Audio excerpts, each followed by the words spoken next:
mashetani wanatumbukia, wanatumbukia, mashetani wanatumbukia, wanatumbukia, mashetani wanatumbukia, wanatumbukia, mashetani wanatumbukia.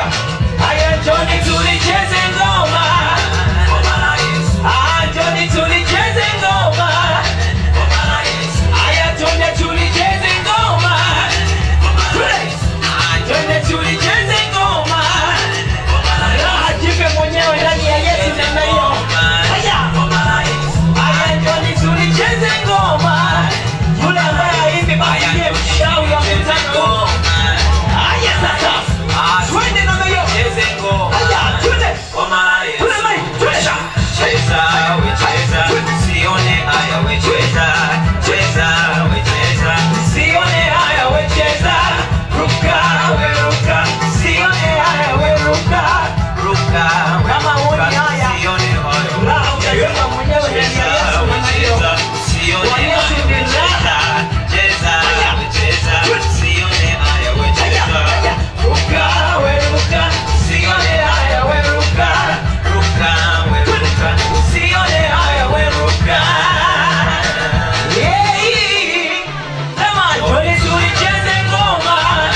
Siwasikii jamani, siwasikii. Haya njoni tulicheze ngoma.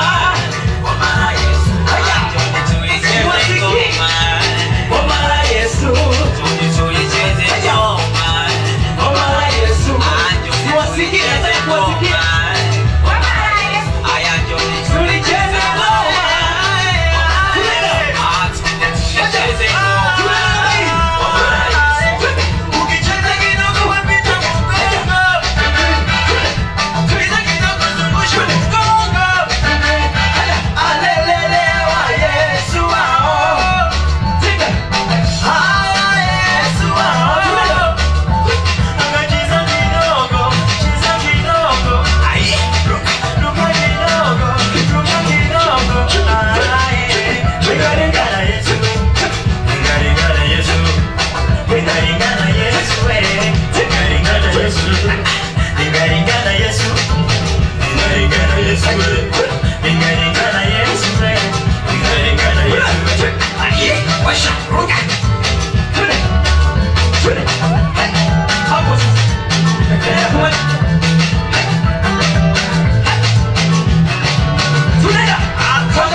Naomba sasa nisome neno la Mungu katika kitabu kile cha Marko Mtakatifu sura ya 11.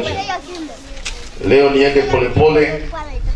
Hata walipokaribia Jerusalem, karibu na Bethfage na Bethania, kukabili mlima ule wa Mizeituni, aliwatuma wawili katika wanafunzi wake, akawaambia, nendeni mpaka kile kijiji kinachowakabili, na katika kuingia ndani yake mara mtamwona mwanapunda amefungwa, asiyepandwa na mtu bado. Mfungueni, kamleteni. Na mtu akiwaambia, mbona mnafanya hivi? Semeni, Bwana anamhitaji, na mara atamrudisha tena hapa. Wakaenda zao, wakamwona mwanapunda amefungwa penye mlango nje katika njia kuu, wakamfungua. Baadhi ya watu waliosimama huko wakawaambia, mnamfanya nini kumfungua mwanapunda? Wakawaambia, kama Yesu alivyoagiza, nao wakawaruhusu. Namshukuru Mungu kwamba Moses huyu mtoto anahubiri. Kwa hiyo siku moja mtamwalika aje ahubiri, afundishe. Lakini namshukuru Mungu ananisaidia kwamba mwingine ni mwimbaji, mwingine anahubiri. kama vile Moses Kulola leo hayupo, kama asingelikuwepo leo, tusingeli mwaka 89 hivi, leo nasema polepole, mwaka 89 au 88 au 87 pale, sikumbuki vizuri, tulikuwa na mchungaji mmoja pale Bugando. Yule mchungaji, sasa mimi nafanya setting ya vyombo, ni mwanamuziki kipindi kile, akageuka alipokuwa akihubiri pale madhabahuni, akasema, wewe Mzee Kulola akistaafu mtatundika spika ukutani. Sasa na mimi nilikuwa nachukia sana kuhubiri injili, sikupenda kuhubiri injili wala kuwa mchungaji. Kama ungelinipa uchaguzi wa kuchagua kazi, nilikuwa niweze hata kusukuma toroli, lakini sio kuwa mchungaji. Kwa sababu leo watoto wa wachungaji wanaishi vizuri sana, lakini sisi tuliishi magumu sana. Wakina Ndechai mnaelewa, tuliishi, unaponiona tumeishi maisha mabaya ya kutokana na wazazi. Mimi ni Msukuma, lakini sikuweza kujifunza Kisukuma kutoka kwa baba yangu, kwa sababu alizoea kukaa madhabahuni. Kwa hiyo akirudi anatuambia, sitaki kusikia mtu anaongea Kisukuma hapa. Anasema hivyo, lakini zikipita dakika 2 tu anasema, wewe njoo hapa, wewe njoo hapa. Maana yake ameshazoea kuongea Kiswahili kule mitaani au kwenye mikutano na wapi kwa. Kwa hiyo kufahamu kwangu Kisukuma kidogo ni kwa sababu napenda Kisukuma tu, nilijitafutia mwenyewe tu. Lakini kulala, tumelala njaa, tumenyanyasika sana. Nakumbuka nilipokuwa nikisoma primary miaka ya 70, nilienda shuleni, nilikuwa nasomea pale Nyakabungo, na niruhusu niseme polepole, ni vizuri niwe nasema kidogo kule nyuma, kama uzoefu wa kuhubiri ninao pia, na kule Mungu alikonitoa vile vile ni vizuri niwaeleze. Mkiona ninapanda ndege, ninasafiri mataifa mengi, sio kwamba nimetokea hapa. Nimeumia sana huko nyuma. Nakumbuka ile miaka nilienda shuleni Nyakabungo pale, nilipokuwa nikaa darasani, wanafunzi wakaanza kunicheka kwa sababu nilikuwa nimejaa moshi puani. Ilibidi nipandishe koroboi sana ili nijisomee. Kwa hiyo unapopandisha koroboi, moshi unaingia puani. Nilikuwa natembea kwa mguu kutoka Mabatini bila viatu kabisa. Unafika kule, unasoma shule, nimeshikilia madaftari hivi, mpekuo. Yani sasa hivi najaribu kuangalia wanafunzi nani anayetembea kwa mguu kwa shule hizi, ni wachache, na mtoto anaweza kagoma. Yes, ulitembea kwa mguu wewe. Yani ni kama vile nimevua kiatu hiki mnavyokiona hivi, navua kiatu, alafu navua socks, natembea mpekuo. Na ikifika saa 6 kengele nagonga, natembea tena kwa mguu, nakimbia kutoka Nyakabungo kurudi Mabatini, napanda mlimani. Nafika, naanza kusubiri mama apike chakula. Mama naye chakula hamna. Unakunywa maji, anawaambia kunywa maji, unageuka tena unakimbia. Saa 8 wai shuleni kengele. Unapanga mstari, saa 10 unarudi nyumbani. Siku moja nakumbuka mama alikuwa ameenda kule chakula barafu kwenda kuchukua dagaa. Kwa hiyo na nani anatengeneza, naenda kuuza mimi dagaa na zile furu. Unaona maisha ambayo yalifanya niichukie kazi ya Moses Kulola. Kwa hiyo huyo mchungaji akasema, Mzee Kulola akistaafu utatundika spika ukutani. Nilimchukia yule mchungaji, nilimchukia sana, kwa sababu alisema kama kunidhalilisha hivi. Lakini baadaye nikiwa nimekaa madhabahuni na Moses Kulola, ile picha ikaja. Maana aliniambia hata sasa nikipumzika nisihubiri, najua utafanya vizuri. Leo speaker kweli zingenitundikwa, eti speaker zingenitundikwa na jina la Moses Kulola lisingesikika tena. Ndio maana nasema namshukuru Mungu ninapoona watoto wangu wanahubiri na wengine wanaimba.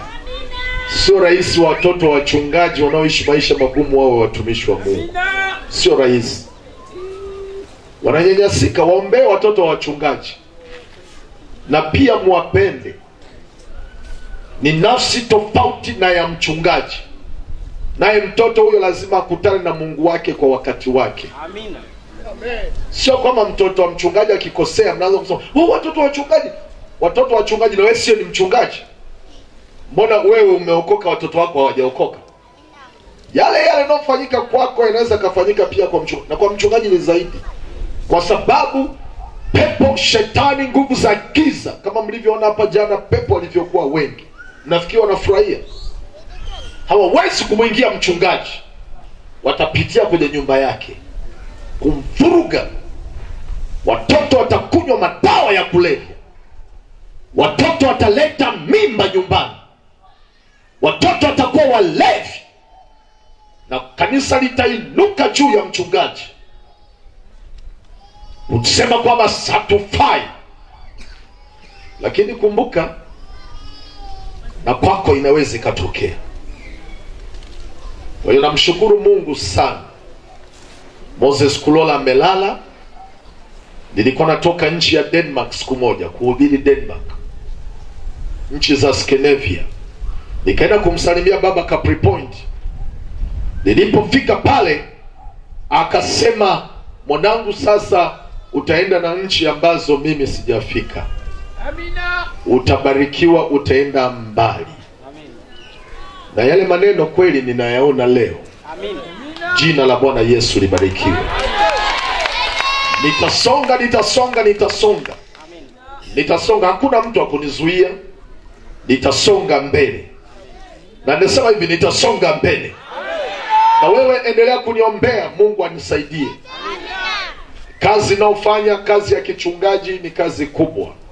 Nina watu wengi kanisani, mambo mengi kanisani. Na lea watoto 200 kama 90 kutoka familia zisizojiweza. Na bado familia yao kama watu 400 hivi, jumla kama watu 700. Mali ya washarika, nafanya mikutano Tanzania, nafanya mikutano nje ya nchi. Ni kazi kubwa. Amina. Bila watu kunisapoti sio rahisi. Amina. Jina la Bwana Yesu libarikiwe. Amina. Ilikuwa mahali fulani Msoma. Akaja mwanamke mmoja, mchungaji akaniambia kwamba kuna mwanamke mmoja anataka kukuona. Yule mwanamke akaja akaingia pale hotelini. Yule mwanamke nikamwambia, karibu kaa. Yule mwanamke akakaa chini. Nikamwambia, pana mama, kaa juu ya kochi. Yule mama akasema, hata hapa pananitosha. Hata hapa pananitosha. Nikamwambia, why don't you kaa hapa? Yule mama akakaa chini. Akaanza kulia kwa machozi. Yesu akasema, nenda mpaka kijiji kinachokukabili. Utamkuta mtu hana hali nzuri. Utamkuta punda amefungwa. Mikutano kama hii si hapa tu, kote watu wanasikia sasa hivi. Nia na kusudi kuwafungua watu waliofungwa na shetani, kuwafanya kuwa huru kwa jina la Yesu Kristo. Piga kelele kama uko tayari. Haleluya. Kuna watu wanakwenda makanisani lakini bado wamefungwa. Kuna watu wanacheza, wanarukaruka, wanaimba, lakini bado wanaishi katika vifungo vya shetani. Mimi huwa nasema hivi, sema ehe. Hivi mnabarikiwa nikienda polepole. Kama makanisa ya watu waliokoka yanasema kuna watu wamefungwa. Amina. Vipi makanisa ya watu wasiokoka? Amina. Kama wewe umeokoka unasumbuliwa na wachawi, vipi asiyeokoka? Unamuita mchungaji Ndichaye aombee kazi yako ili ifanikiwe. Vipi asiyeokoka? Uone ushetani ulivyo mkubwa. Nilikuwa nasoma mahali fulani, tunafanya utafiti. Wanauliza swali, je, watu waliokoka ni wengi au ni wachache? Jibu lake ni wachache ukilinganisha wale wasiokoka. Na hao watu wote wana heshima, biashara, kazi, ofisi, ndoa, watoto, familia, lakini si kwamba hawana sifa ya kumwona Mungu. Mungu anawataka watu kama hao. Namba kubwa ya watu bado wamefungwa na shetani. Unamkuta mtu anatembea namna hii, lakini mwishoni anatembea anarudisha mkono wake nyuma, anaanza kudondosha machozi moyoni mwake. Lakini haitoshi, mpaka yanaanza kutokeza kwa nje. Unaweza ukamkuta mwanamke ana miaka 19 hivi, lakini utafikiri ana miaka 30 au 40.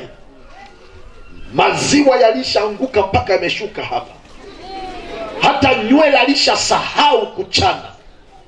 Miguu yake imepasuka pasuka. Hata kujipodoa hajui kama kuna kujipodoa.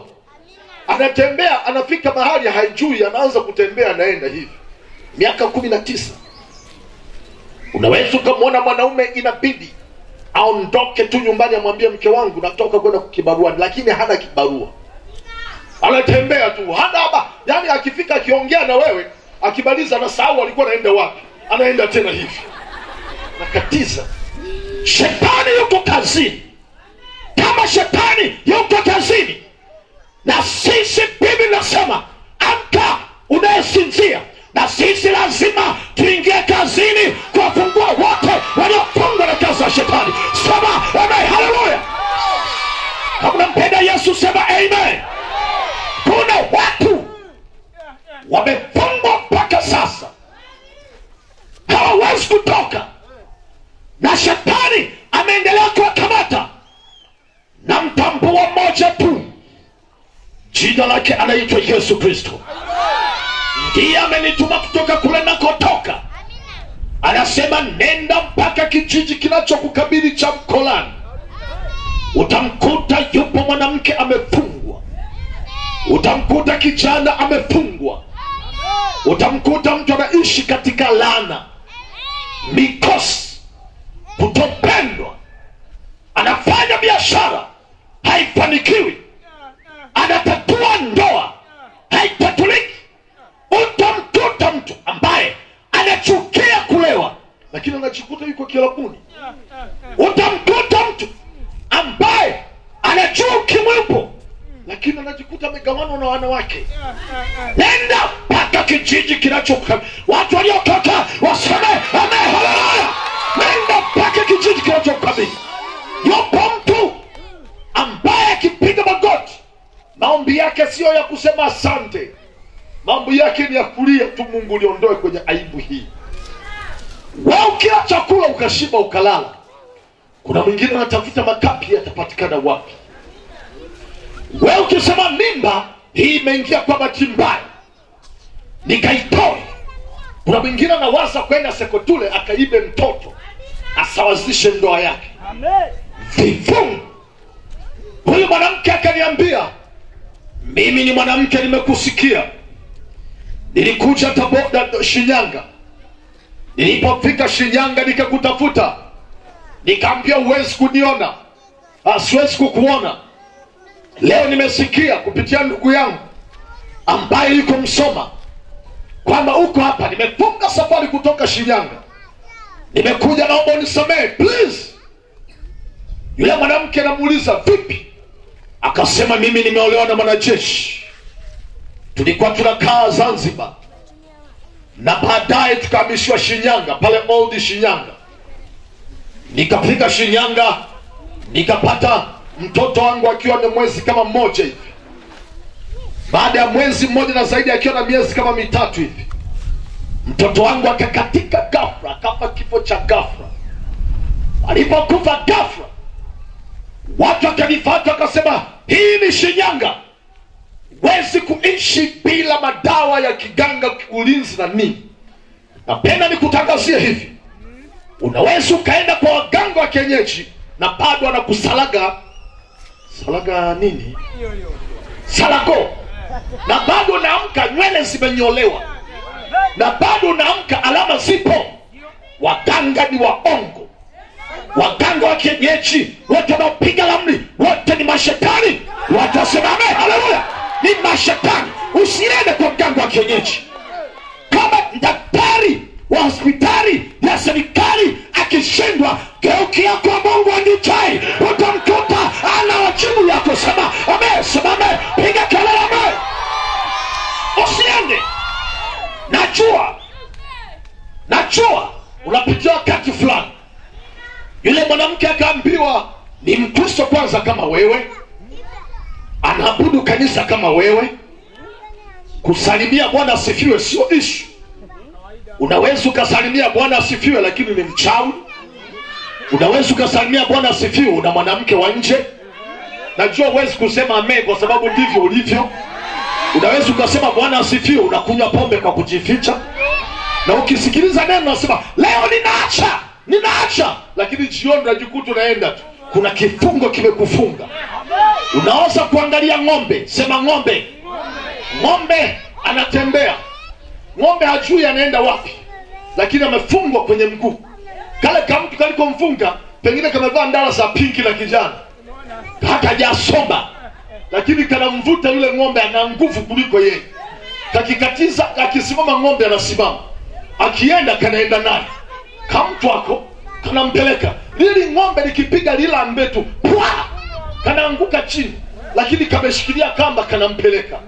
Ndivyo shetani alivyowafunga watu. Anawaambia inuka, wanainuka. Twende kushoto, wanaenda kushoto. Hawajui kumbe shetani amechimba shimo, na wengi wamedumukia katika hilo shimo. Wengi wamepotea. Kuitwa Mkristo, kuitwa mtu anayesali makezi haisaidi kitu, maana umefungwa. Kitu kilichokufunga ni hiki, ni hasira. Una hasira nyingi mno. Ukikasirika mpaka unapata pressure, mpaka unahama kanisa. Na kanisa ulilonalo sasa hivi ni la 4. Wiki 2 zijazo utahama tena. Una tabia hiyo. Ndio maana kila siku naenda hospitali, pressure imekuwa 200, kwa sababu ni mwenye hasira sana. Ukiinama Mungu anakuona, ukiinuka afadhali sikiliza neno. Nasema hivi, kimekufunga kifungo hicho. Kifungo hicho nacho, una kifungo cha dini. Unaipenda dini yako sana. Ikisemwa uko tayari kupigana ngumi. Lakini Yesu akisemwa wala hauna haja naye. Jumapili unabeba Biblia kubwa unaenda kusali na unaenda kwaya. Lakini kilabu cha pombe unacho. Ndani ya chumbani kwako kuna lihirizi. Na kabla ya kulala huwa unaenda na libusu. Nasema hivi, hata ukiwa Mkristo, jua kwamba bado uko kwenye kifungo. Yesu anataka waweke watu huru, nasi tunakuja tuwaweke watu huru kutoka kwenye vifungo. Kama unampenda Yesu sema amen. Kwa jina la Yesu, pokea uhuru wa Bwana Yesu Kristo. Pokea kwa jina la Yesu, pokea uhuru wa Bwana Yesu. Sema amen. Je, unapenda niendelee? Mnaniangusha bwana. Mnapenda niendelee? Huyo mwanamke akaniambia nikakubali, nikaenda kuomba mume wangu nauli. Tukaondoka Shinyanga na huyo mwanamke aliyenifundisha. Tukafika mpaka Chalinze. Angalieni shetani alivyowafunga watu. Tulipofika Chalinze, yule mwanamke akasema tukatelemka. Tukapata basi kutoka Dar es Salaam kwenda Tanga. Tukafika sehemu za Handeni saa 12 jioni. Tukaenda kwa mguu mpaka tukafika kwa mtu mmoja. Amevaa nguo nyeupe na kibandiko. Amenyamaza tu. Ilipofika saa 1:30 usiku, katoka, katuambia hivi. Kafanya tu mkono. Yule mwenzako anasema twende. Wakati umefika, tukaanza kutembea, tunauacha mji. Tunakwenda porini. Kumbe anatupeleka makaburini. Tulipofika makaburini, nimesimama kama hapa, ni mshirika, ni Mkristo. Haikusaidii kuitwa Mkristo, haikusaidii kwenda kanisani, haikusaidii hata kuimba kwaya. Unaweza ukaimba kwaya kama unavyoimba kwaya, lakini bado hujasema Yesu ingia ndani ya moyo wako. Kuna watu ni wazuri kuandika mashairi ya nyimbo, lakini ni walevi wakubwa. Nilikuwa nahubiri Bukavu, Kongo. Nilipofika pale Bukavu, watu wakaniambia, unatokea papa, unatokea Tanzania? Nikasema ndio. Hapa alitokea mwimbaji mmoja kutoka Tanzania, tukamwandalia tamasha kubwa, watu wamejaa wanampenda. Akimaliza kuimba wimbo mmoja au mbili, anashuka madhabahuni, anakimbia chooni. Watu nafikia anaenda kujisaidia haja ndogo, kumbe amevaa sketi alafu na kaptula ndani, na hilo kaptula lina mifuko. Anachomoa viroba, anapiga viroba huko chooni, akitoka vimepanda kichwani. Watu wanasema Roho Mtakatifu amechangamka, kumbe ni kiroba. Na watu ndivyo wanavyofanya. Usitishwe. Biblia inasema hivi, unapenda niseme? Mnaniangusha. Unapenda niseme? Inasema wengine watasema tulikuwa tunaombea pepo, wengine tulikuwa tunahubiri injili, wengine tulikuwa tunaimba injili, wengine tulikuwa tunaenda kanisani na mabegi makubwa. Yesu atasema ondoka kwangu, mimi sikujui. Na jina lako linaweza likawa kanisani, lakini kwa Mungu halipo. Na ushuhuda unao wewe kwamba unakwenda kanisani, jina lako mchungaji analifahamu, lakini Mungu hakujui. Ninakupa pole, endelea kwenda kusali, na Jumapili utaenda kusali. You are just wasting your time. Hata ukiniangalia kwa jicho la huzuni, nitakufanyia nini sasa? Sina namna kukufanyia. Subiri tu, parapanda ikilia, wewe sio kwenda. Maana watu wenye sura kama yako hawako mbinguni. Maana hata Mungu akikuona atashangaa umeingiaje. Maana hata Biblia inasema akaingia ndani ya ukumbi, akaangalia akawa, na wewe umeingiaje? Watu tunao kwenda mbinguni, naenda dunia nzima, waliokoka ni uniform moja. Niko Holland, nilikuwa nahubiri Holland. Nikawa kwenye ukumbi na watu wa duniani, wakasema kila mmoja aseme Yesu Kristo kwa dini, kwa kabila yake. Nilishangaa. Watu mataifa zaidi ya 80 wote walisema Yesu Kristo. Sasa nikueleze hivi, unapenda niseme? Sasa hivi kuokoka ni fashion. Nasema ni fashion. Ningekuwa Mwanza watu wangelisema amen.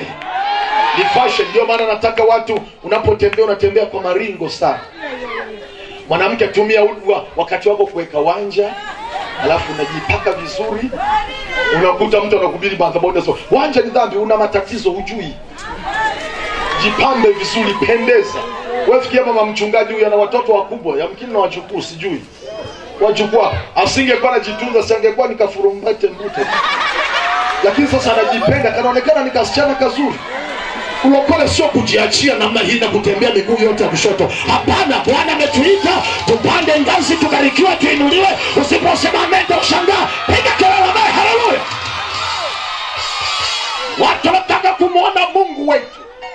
Mungu wetu ni mkuu sana.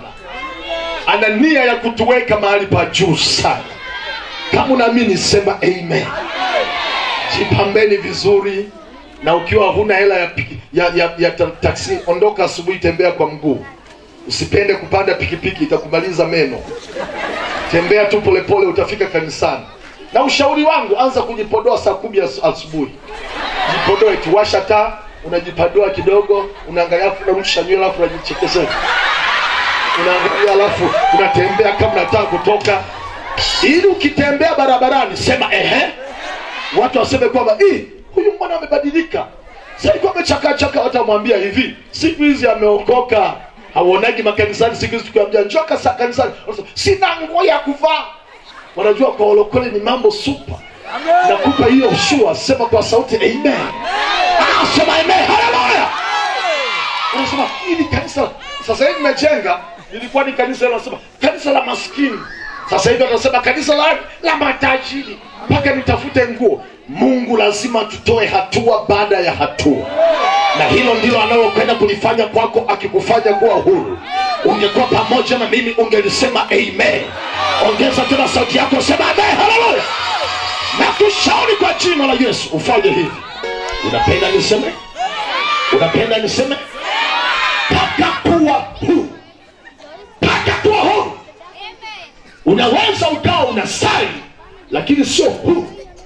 Uhuru wako unakuja hivi. Mwingine akitaka gari paka anaenda kwa manabii wakamtabiria. Hicho ni kifungo. Hicho ni kifungo. Ni afadhali tufungwe na kifungo cha Mungu. Biblia inasema nira yangu ni laini na mzigo ni mwepesi. Ni afadhali tufungwe kwake, maana tunaamini yapo majibu. Sasa hivi watu hawawezi kufanya kwa Yesu kwa sababu wamefungwa. Akitaka tu alale salama kwa nani? Kwa nabii.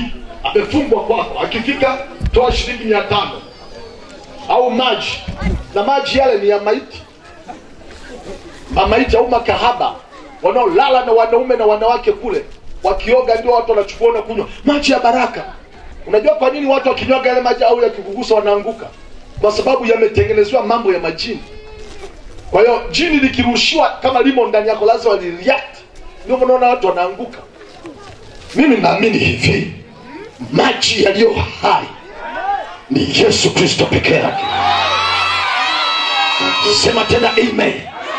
Hicho ni kifungo, na kifungo ambacho kilimfunga mwanamke hakuweza kujitibu. Wacha nimalize alafu niingie kwenye neno. Yule mwanamke akasema, tulipofika kaburini, yule mtu akasimama mbele ya kaburi, niangalie, akaanza kusema maneno. Aliposema maneno, kaburi likapasuka. Kaburi lilipopasuka, bado anasema maneno, likaanza kutoka kitu, kikatokea ndani ya lile kaburi, kitu cheupe. Kushangaa hivi, kumbe ni maiti anatoka ndani ya kaburi. Ninaona hivi, ananisimulia yule mama. Yule maiti akasogea, akaangushwa chini. Mganga akaenda pale akamfungua ile sana. Kumbe maiti alishaoza. Yale manyama na madamdam na uji yale yamenasa ile nguo. Maiti akabebwa na yule mganga wa kienyeji, akawekwa pembeni. Yule mganga akanigeukia, yani akamgeukia yule mama, akamwambia njoo ulale hapa. Yule mama akasema siwezi kulala kwa jina. Akaambiwa hapa hakuna Yesu. Yesu umemwacha huko. Huu ni ufalme wangu. Mama anakataa, anasema nikajikuta nimevutwa na nguvu, nimeenda pale nikalala. Ile linguo likaninasa. Ikaletwa ile maiti, ikafunikwa juu ya mwili wangu. Nikaambiwa mkumbatie, nikakumbatia mwili uliooza. Hivyo ni vifungo. Kwa Yesu anasema njoni mnunue kwangu bure, bila karama. Lakini watu hawataki. Watu ni wabishi. Leo ningekuwa hapa tunacheza uchi, uwanja wote ungefurika. Na Biblia inasema, najua hamwezi kuniamini kwa sababu ninawaambia iliyo kweli. Mara nyingi mwanadamu ili umpate lazima umdanganye. Leo nikisema Bwana amenitokea usiku, amesema hivi, wanawake 3 wa mwanzo wakitokea wakapanda mbegu ya 100,000, Bwana atawabariki kwenye maisha yao, nitapata watu. Lakini mchungaji amesema watu wa kujitoa hawatokei. Bwana ameniambia hapa kuna mwanamke mmoja ambaye kila ikifikia mwisho wa mwezi kwenye siku zake tumbo linamuuma sana. Yuko hapa. Mtakosekana kweli? Mko wengi tu, hata mnanikodolea macho kama wewe. No, wengi. Watu wanapenda kudanganywa. Ukiwaambia, ndio maana mwanaume alishagundua ukimtaka kumpata mwanamke mdanganye. Silali na kuota. Sasa utamuotaje kama hulali? Una miguu kama ya chupa ya bia, Alafu nakwambia nywele zako kama kundi la mbuzi. Yaani unanipagaisha. Yaani mwanamke anaanza kweli. Alafu mwanamke anachanganyikiwa, badala ya kwenda anajipamia kwenye speaker. Anarudi. Ameshadanganywa, hali imekuwa. Lakini mwambie ukweli kwamba unalipua likubwa mno. Limejaza makamasi mengi. Yaani pafu unaniambia. Watu wanapenda kudanganywa. Na ndio maana shetani ni baba wa uongo. Tunamweleza Yesu Kristo peke yake, ambaye alisema nitakufa, nitalibomoa jengo ili nitalibomoa hekalu, na siku 3 nitalijenga. Na ndivyo ilivyotokea. Baada ya siku 3 akafufuka. Simama haleluya, akafufuka. Na kama nilivyosema nitarudi, ndivyo atakavyorudi. Anasema wekeni mikono juu ya wagonjwa nao watapata afya. Ya kweli tunaweka mikono nao wanapona. Yeyote atakayemkiri Yesu Kristo kwamba ni Bwana ataokoka. Kweli wapo watu wanaokoka. Mimi nimeokoka. Usiposema amen una matatizo. Mchungaji Mwakesho afanyishe mazoezi ya kusema amen watu. Maana watu wanajifanya washamba, sio wanaelimika sana. Usema au mmetekewa na injili. Maana pengine mwashanga. Semeni tu amen. Bwana Yesu asifiwe. Rudia tena, Bwana Yesu asifiwe. Na Yesu anasema amini ninawaambia. Maeneo mengi alikuwa anasema amini ninawaambia. Maana watu sio rahisi. Nami nasema amini injili hii ni ya kweli, kwamba Yesu Kristo ana uwezo wa kukufungua. Kama umefungwa kama vile ndama anatamani kutoka, anashindwa, ndivyo wewe unavyotamani kutoka kwenye dunia ilivyoharibika, unakuta imekukamata. Huyo mwanamke akaingizwa kaburini na huyo maiti aliyemkamata. Ilipofika mle ndani akasikia sauti, fungua mdomo. Alipofungua mdomo akakuta kuna mikono miwili imekatikia hapa. Mkono mmoja umeshika wembe, mkono wa pili umeshika hirizi kubwa. Akaambiwa fungua mdomo. Yule mwanamke akasema sifungui. Akajikuta, nafupisha tu mambo, akajikuta amefungwa mdomo, akajikuta amechanjwa kwenye ulimi hapa. Anasema mchungaji, nilipochanjwa kwenye ulimi nilijikuta mwili mzima, angalia chale zimechanjwa. Uchanjwa mara moja tu. Alafu nikaambiwa meza hirizi, nikakataa, nikakuta nimemezeshwa bonge la hirizi. Nikamkumbatia, nikafunikwa lile kaburi. Nimekaa kaburini siku 7. Nia yangu nilale salama, mtoto nikizaa asife, ndoa na mume wangu iwe bora, ni vitu kama hivyo. Paka nikalala na maiti siku 7. Ilipofika siku ya 7, sema nikasikia kaburi linafunguka. Umeni usiku wa 8. Ilipofunguka nikaitwa, nikanyanyuka na ile maiti. Maiti ikatolewa, mwili mzima umejaa mchuzi wa uozo wa maiti. Nilikuwa nakula vipande vya nyama vinavyodondoka for 7 days. Nilipomaliza, yule mwanamke akaambiwa kwamba usioge mpaka utakapofika Shinyanga. Mwili unanuka. Pateni picha. Tukapanda mpaka stendi. Nilipoingia ndani ya basi watu walikimbia. Nimetukanwa kutoka Tanga mpaka Chalinze, kutoka Chalinze mpaka Shinyanga. Nzi zinanijaa, nimejifunika ushungi. Ni kwa sababu nilale salama, nipate mtoto awe salama.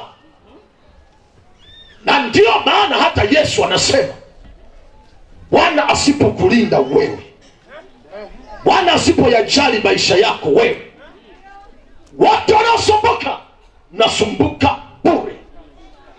Unasumbuka bure. Kwa sababu hata huyo mganga naye ana shida zake nyingi tu. Watoto wake hawajasoma, yeye mwenyewe ana TB. Anakuambia utakuwa tajiri, yeye mwenyewe kwenye nyumba ya majani. Akipita mbele yako ananuka, maana hata kuoga shida. Perfume hajaijua. Chakula nachokula ni cha kudanganya watu kama wewe. Sasa utakuwaje? Nikageukia kwa Yesu, nikamwona ni rafiki mwema, hajali watu matajiri. Biblia inasema tazama, Mungu ni hodari, wala hamdharau mtu yeyote. Ukiwa haujasoma, yeye anashughulika na wewe. Ukiwa maskini, anashughulika na wewe. Ukiwa mjinga kama mimi, anashughulika na wewe. Ndiyo maana anasema injili lazima ihubiliwe, ndipo ule mwisho utakapokuja. Mungu hapendi kifo cha mwenye dhambi, hapendi upotee. Na kitu kinachokupotosha ni hiki: unasali lakini hujaokoka, na kilichokuzuia usiokoke umekamatwa na dini yako. Ukitaka kuokoka, dini nakwambia hii dini ya baba, utadharaulika. Umekamatwa na heshima. Ukitaka kuokoka, wanakwambia kwamba walokole sio wastaarabu. Ukiokoka utakuwa mshamba, unarudishwa nyuma. Shetani ni mwongo. Walokole sio washamba. Mimi sio mshamba. Angalia walokole, ukitaka fashion ziko kwa walokole. Wanawake wazuri wako kwa waliokoka. Asiyesema ame labda hajijui kama ni mzuri. Angalia vijana smart wanaocheza kwa nguvu. Yaoneni tu vijana yako hapa. Jaribu wewe uliye na ukimwi huko duniani, kama utaweza utapelekewa Uganda na kuwekewa drip 4. Lakini hapo mavijana yapo. Watu wanatuona sisi washamba, sio washamba. Kama ni wanchoma tunavaa. Usiposema amena kushangaa. Kama kujipamba tunajipamba. Kama ukimwi hatuna ukimwi, na kama tuna ukimwi basi Yesu anatuponya. Nasema hivi kwa sababu Biblia inasema dhambi, kila roho itendayo dhambi ndio itafanyaje? Itakufa. Wewe utakufa, sisi tutabaki. Ndio maana walokole hawana maeneo ya kuzikia. Maana sisi kwetu mpaka mjadala ufanyike. Wewe hauna, you are useless. Kama huna Yesu you are useless. Maana yake huna maana. Shetani akienda kuomba kwamba namtaka fulani, Mungu anasema afadhali. Maana Biblia inasema mti usiotoa matunda lazima ufanyeje? Ukatwe. Usije ukaharibu na watu wengine. Sasa angalia sisi tulivyo. Mimi nina miaka kama 54, lakini bado niko sawa. Wewe je, una miaka 30 lakini bado unatembea hivi? Usicheze na walokole bwana. Walokole tuna Yesu. Usiposema amen una matatizo. Sema amen. Na kuleta kwa Yesu Kristo. Yesu akikufungua unakuwa huru kweli kweli. Natangaza kama kusoma tumesoma. Kusoma kwetu ni hivi: A, E, I, O, U. Au nyingine A, B, C, D, E, F, G, mpaka W, Y. Ukizichanganya ndio nakupa baba mama. Kwa hiyo sisi tumesoma. Angalia wapo wasomi, hata Rais Magufuli anasema wasomi ndio wametuangusha. Maprofesa wanatuangusha. Wewe nenda tu sokoni hapo Mwanza mjini. Angalia walio sokoni pale. Ni mamilionea na pesa kama utitiri, lakini wamesoma mpaka darasa la 2. Wasomi wengi kazi yao ni kuajiriwa na asiyesoma ili wamuibie. Mwangalia mzee Shinyanga, alikuwa hajasoma lakini ameajiri wasomi. Tangu elimu ulionayo imekusaidia nini? Madaktari utakuta anajua kabisa kwamba ukimwi unaua, lakini ana wanawake 4. Amen. Utamkuta kabisa anajua pombe, sigara inaleta kansa, yeye mwenyewe anavuta sigara. Amen. Sasa ndio maana Mungu anavidhoofisha vitu vyenye hekima na busara na akili. Amen. Anawainua watu kutoka chini, anawaweka juu. Na kutangazia kwa jina la Yesu, njoo kwa Yesu Kristo. Vile vinavyokufunga, ujua leo Bwana anaenda kuvifungua. Hebu maibisha shetani, sema kwa sauti. Kama unapenda Yesu sema amen. Kama unapenda Yesu piga kelele. Sikiliza niseme, unapenda niendelee? Unapenda niendelee? Tikisa mikono yako. Unapenda niendelee? Tikisa. Ongeza kelele. Ongeza. Amen. Sikiliza niseme hivi. Yule mwanamke akafika Shinyanga, sema ehe. Alipofika Shinyanga yule mwanamke akapitiza, maana aliambiwa ukifika nyumbani usisalimiane na mtu, ingia bafuni. Akapitiliza bafuni akaenda kuoga. Anasema tangu siku ile nikilala usiku na Mwarabu amelala upande wangu.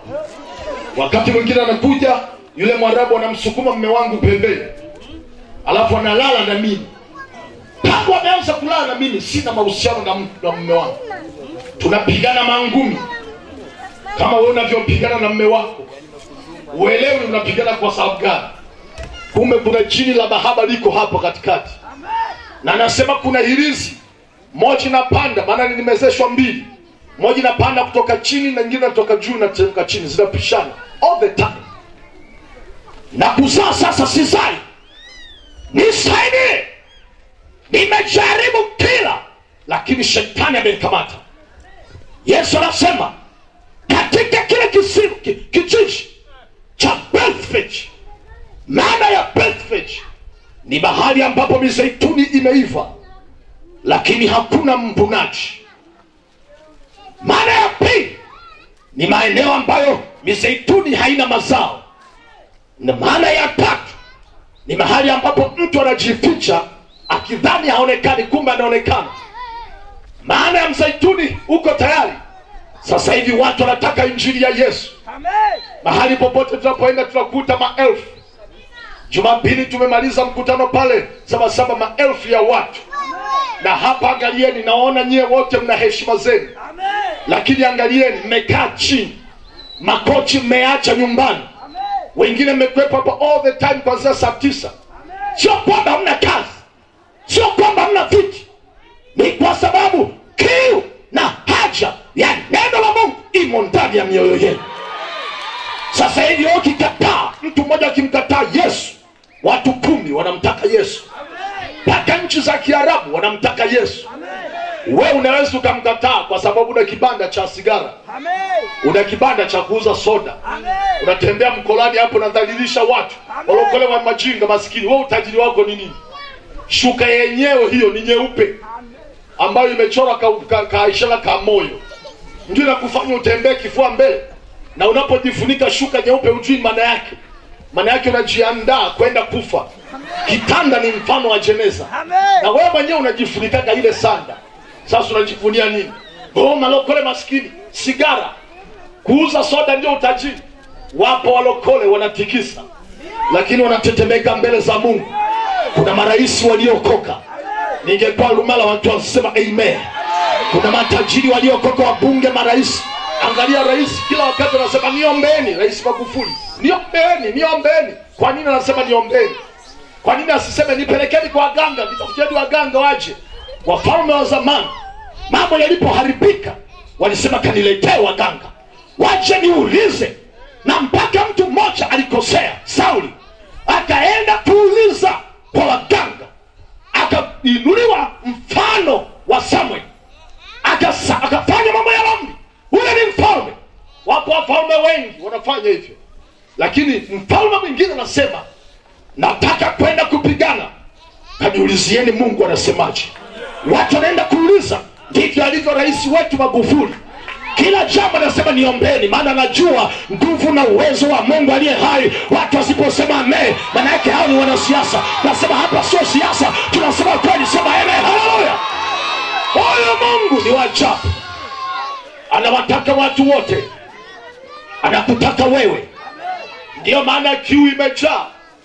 Namaliza hapa, wiki ijayo naanza Kangai. Nikimaliza Kangai naenda Dodoma. Nikimaliza Dodoma naenda Bukavu, DRC. Nikimaliza nazunguka kote kule. Watu wanamtaka Yesu. Nilikuwa nahubiri pale Goma. Mtu mmoja anatubebea vitu, anatutengea. Tulikuwa na hawa waimbaji hao. Anatutengea mtu very simple. Amevaa t-shirt kake kakubana sana, fashion za vijana. Siku moja akaamua kufungua utajiri wake. Ni kweli nasema. Mahoteli makubwa. Hoteli. Yaani ukifika mpaka unasema Mungu wangu, unavua viatu. Majengo, ma-apartment yalivyojenga, lakini alikuwa anatusave kama mtu wa kawaida. Anatetemeka na kuogopa mbele za Mungu. Wewe nyumba yenyewe ni ya kupanga. Alafu tena kitanda chenyewe umeweka juu ya mawe. Kochi lenyewe mpaka watu wakifika unasema kaa vizuri maana litakuangusha. Sasa na tumbo mbeto, walokuwa washamba, mshamba ni wewe. Kama ungekuwa sio mshamba ungejua maduka yanauza wapi makochi mazuri. Kama usingekuwa mshamba ungelijua kwamba kuona mwanamke wa nje ni kosa. Wewe ndiye mshamba, ndio maana unaitwa mbuzi. Unaitwa mbuzi maana yake usiseme mbuzi tu, wewe ni mbuzi. Alafu na mbuzi ana tabia mbaya ya kutotulia na mwanamke mmoja. Mbuzi unampa majani lakini anatafuta vijana vichache. Ni rahisi kufuga kondoo kuliko mbuzi. Ni mwanaume lingine linaitwa baby. Ni mwanaume na matefu yake meupe linaitwa baby. Na baby maana yake huna meno. Ni mjinga, huna akili.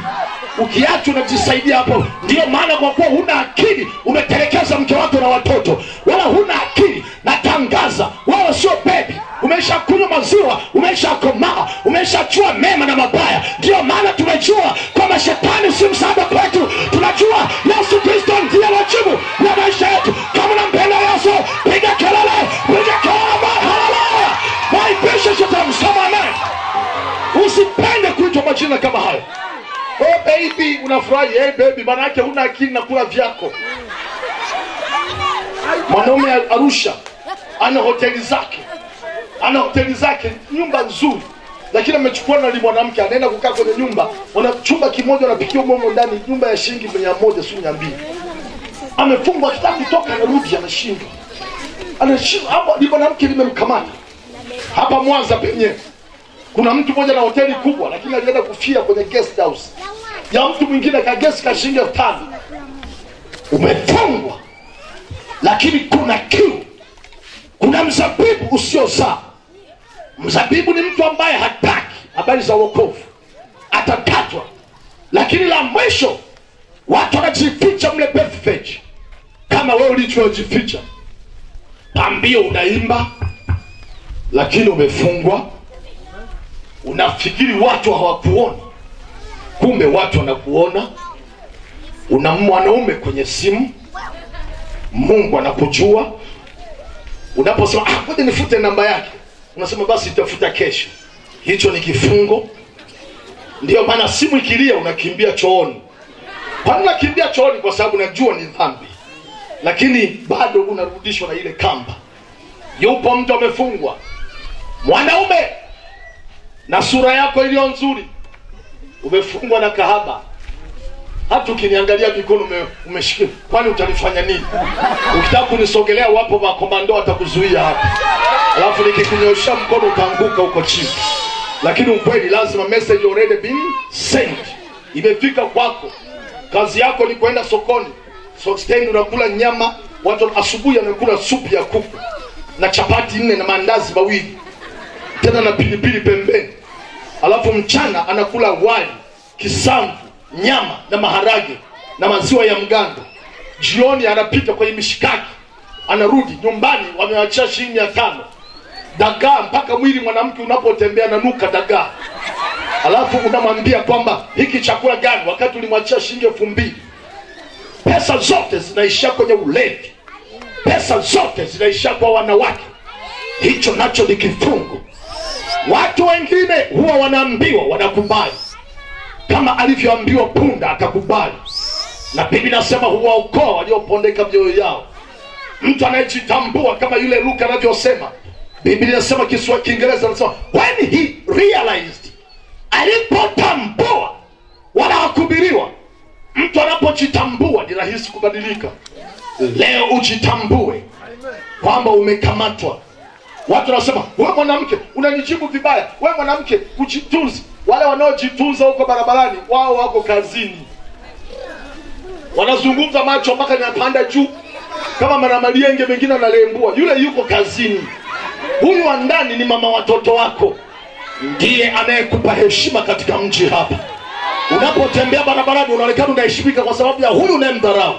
Lakini hawa ukipata pesa wote jicho lingine juu lingine chini. Atakuvalia makaptula mpaka atakuwa mnene kama kuku hivi. Atakuwa anatembea utafikiri mpole kama ameokoka. Ukimchoma hapa, anasema baby, ukinichoma hapa ndio jicho linasikia vizuri. Kumbe yani umemuumiza. Kumbe anajua una hela mfukoni. Ngoja zije ziishe.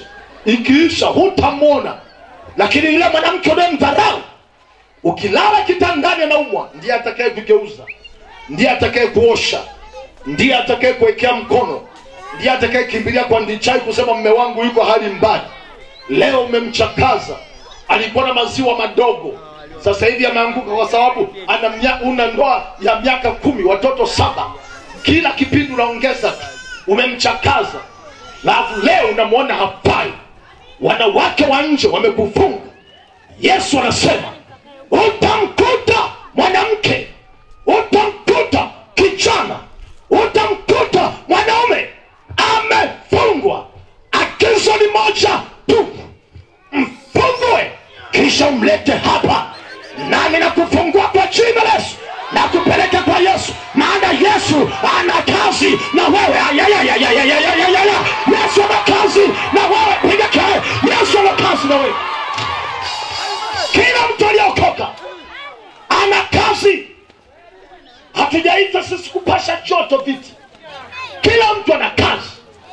Mimi siwezi kucheza kama hawa. Nikimaliza naweza kuanguka. Naye amepewa hivi. Mwingine amepewa linga kidogo, linga kidogo. Mimi sijuaje hata kusiwa kidogo. Lakini wengine wanacheza. Mwingine tu huyu anacheza. Kila mtu ameitwa kivyake. Kila mtu ameitwa kivyake. Bwana na kazi naye. Leo nimechelewa sikuwakuta wakina mama hapa. Huyu rafiki yangu huyu mama huyu mwenani. Nayeona majima mama hapa. Manene. Yanacheza. Vizuri tu. Ya rafiki yake. Wengine wanapocheza, wengine wanafanya tu kidogo. Yana raha, ukiangalia yana raha. Hata alama ya ukimwi hayana. Alafu ukiyapeleka kwenye ushamba hayamo. Kwa sababu kama saluni na yeye yanaenda. Kama ni nyama yanakula. Paka anasema manyama yametuchosha, tunakula dagaa. Alafu ndani yamejaa amani. Mbinguni yanakwenda. Usiposema amen, labda wewe ndio unayesema hivyo. Bwana Yesu asifiwe. Sasa hakuna shida, na kutaka leo uje kwa Yesu, maana Yesu ana kazi na wewe. Na kutaka wewe kijana, maana Yesu ana kazi na wewe. Na kutaka wewe baba, Yesu ana kazi na wewe. Na kutaka wewe binti, Yesu ana kazi na wewe. Yule punda hakukataa, wewe usikatae. Jambo la mwisho ni hili. Unapenda niseme? Kama unapenda niseme, inua mikono yako yote mbili. Watu wamelekeaje? Maana kazi ndio hiyo. Neno la Mungu linasema kazi yake ni kugawa nafsi na roho. Aliangalia sura kwamba ili manager au nani. Ukikasirika kesho usije, haina shida, Mungu ataleta watatu. Lakini ukweli umefanyaje? Mungu amekwambia ukweli. Weka mikono yako juu. Na wote wanaoniangalia kwenye mitandao, huko uliko, Mungu anataka kufungue. Kule uliko, Mungu anataka kuone. Simama kwa miguu yako wote uwanja mzima. Simama. Nilimshukuru Mungu, nilimwambia Mungu nisaidie ninaposimama kuhubiri watu wasio wanaondoka. Namshukuru mahali popote watu waondoki, wanabaki tu. Na hapa ameniheshimu. Weka mikono yako juu. Funika macho yako. Haleluya.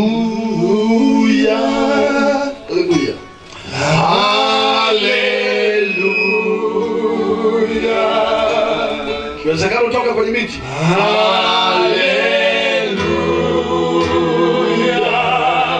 Haleluya.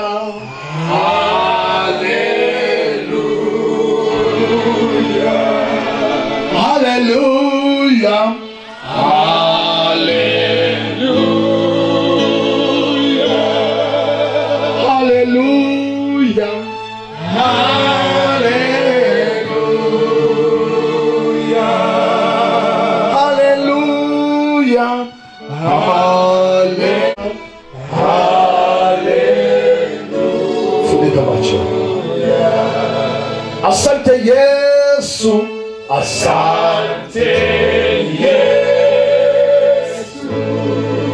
Asante Yesu. Iva kwa sauti mtono. Asante Yesu, asante Yesu, asante Yesu, asante Yesu. Wanipenda, wanipenda, wanipenda, wanipenda. Thank you Jesus. Wanipenda, wanipenda. Weka mikono yako yote mbili tukuze Mungu. Wanipenda. Asante Yesu, asante Yesu, asante Yesu, asante Yesu, asante Yesu, asante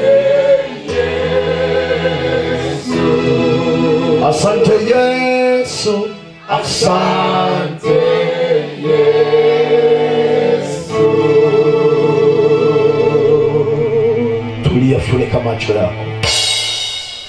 Najua ukimefunika macho yako kuna mmoja ambaye ni hakimu mzuri, ambaye hashawishiki, hahongwi wala hafundishwi namna ya kusema, naye ni Roho Mtakatifu. Na Biblia inasema, Yesu akasema, nisipoondoka hata kuja huyo. Kazi yake mojawapo ni kuambia ulimwengu kwa habari za dhambi. Kwa hiyo yeye ndiye anayesema ndani ya moyo wako, kubainisha kwamba maisha unayoishi ni sahihi au sio sahihi. Yeye mwenyewe ndiye anasema. Sasa unaishi katika vifungo, unatamani utoke katika vifungo lakini umeshindwa. Ndiyo maana huna courage, huna ujasiri, kwa sababu anakuambia ukweli na huwezi kubishi.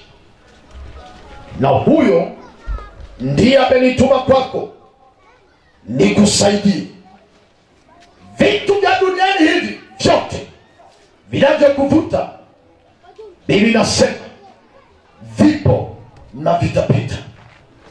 Viwe ni vizuri kiasi gani, vipo na vitapita. Nyumba ipo na itapita.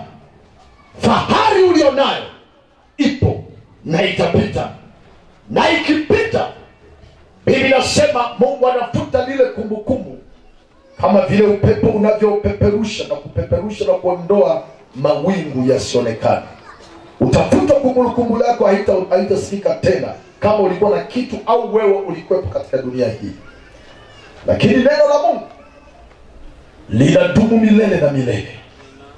Kristo Yesu acha adumu ndani yako. Atakusaidia kwa mambo mengi, kwa sababu wote waliokushauri usiwe na huyu Yesu leo hawapo na wameshindwa kukusaidia na kuletea rafiki mzuri asiangalia dini, asiangalia hali ulionayo, asiangalia mazingira, asiangalia umetenda nini. Yeye anaangalia unataka kufanya nini sasa.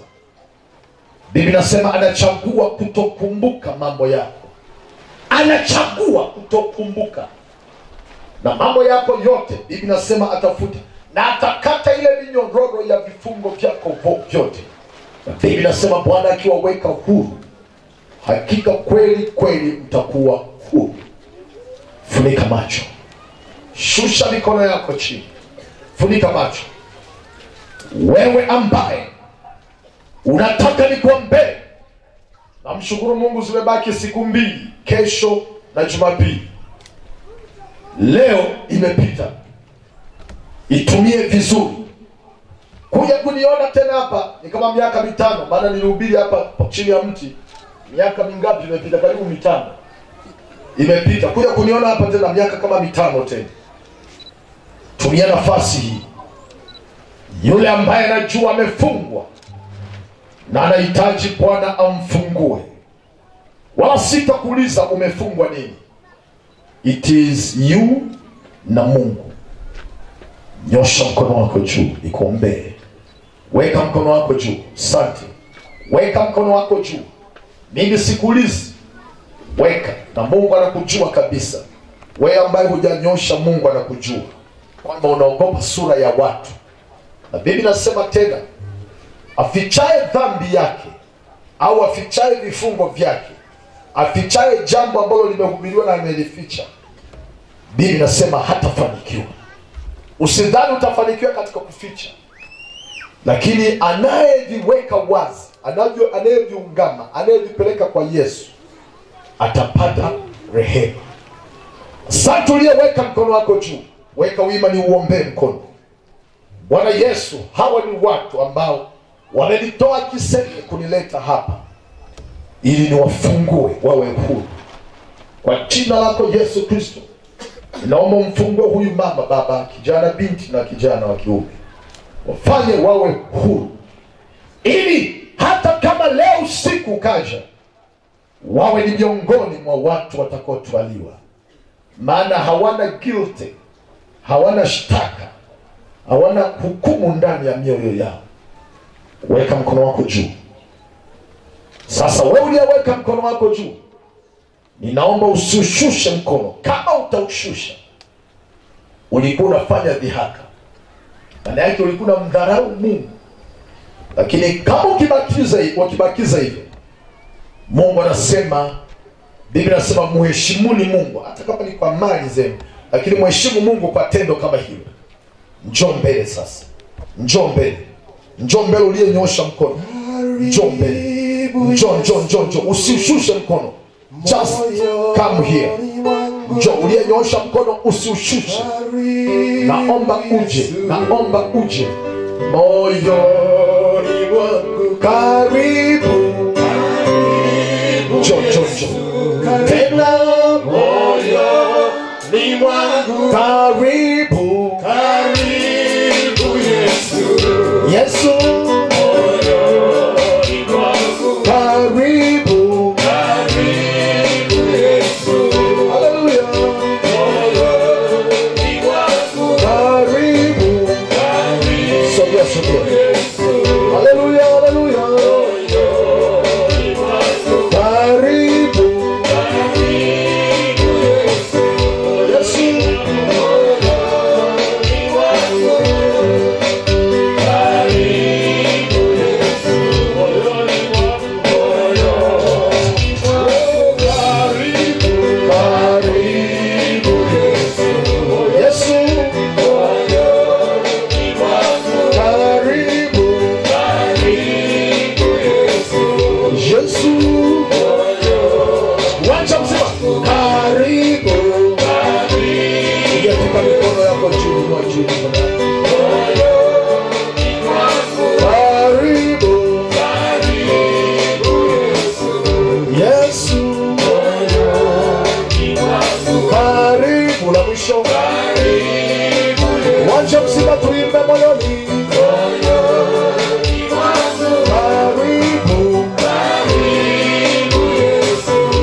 Uliyefika mbele, ujue kwamba kwa kuwa tangu hujatungiwa mimba na baada ya kuzaliwa, Mungu alikuwa anakujua. Yeremia anasema hivi.